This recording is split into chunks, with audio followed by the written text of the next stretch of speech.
வணக்கம், welcome to Rekha designers. இங்கே பாருங்கள், ஒரு பிரைடல் இது 5 ப்ளவுஸ் ரெடியாக இருக்குது, ஒரு லெஹங்கா ப்ளவுஸ் ரெடியாக இருக்குது. இந்த ப்ளவுஸ் எல்லாம் எப்படி தைச்சிருக்கோம், எந்த மாதிரி மெட்டீரியல் யூஸ் பண்ணியிருக்கோம் அப்படிங்கிறது வீடியோ உங்களுக்கு காட்டுறோம். வாங்க. இங்கே பாருங்கள், இது வந்து நாங்கள் சேரீ எதுவுமே சேல்ஸ் பண்ணுறதில்ல. கஸ்டமர் கொடுக்குறத ஆர்டர் எடுத்து நாங்கள் வந்து தைச்சி அவங்களுக்கு டெலிவரி கொடுக்குறோம். எல்லாருமே சேரீ சேல்ஸான்னு கேட்காதீங்க. அப்புறம் நீங்கள் வந்து ஏதோ ஒரு சேனலில் பணம் கட்டிட்டு இந்த வீடியோஸ் வந்து உங்களுது, நீங்கள் தான் போட்டிருக்கீங்க, உங்களோட சாரீஸ்ன்னு சொல்லிட்டு எங்களுக்கு ஃபோன் பண்ணி கேட்காதீங்க, ஏமாறாதீங்க.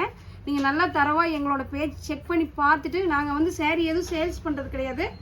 ஒன்லி டெய்லரிங் கடை. ஆர்டர் எடுத்து ஆர்டர் தைச்சி உங்களுக்கு வீடியோஸ் போடுறோம். வாங்க வீடியோக்குள்ளே போகலாம். பாருங்கள், ஒரு green colour sari, light green colour sari, violet colour blouse. இதில் பார்த்தீங்கன்னா ஃபுல்லாகவே ஜர்தோசி வேலை பார்த்துருக்கோம். ஃபுல்லாக zardozi, zircon stone, sugar bead, thread load, ஜருகல் லோடு போட்டிருக்கு ஃபுல்லாக.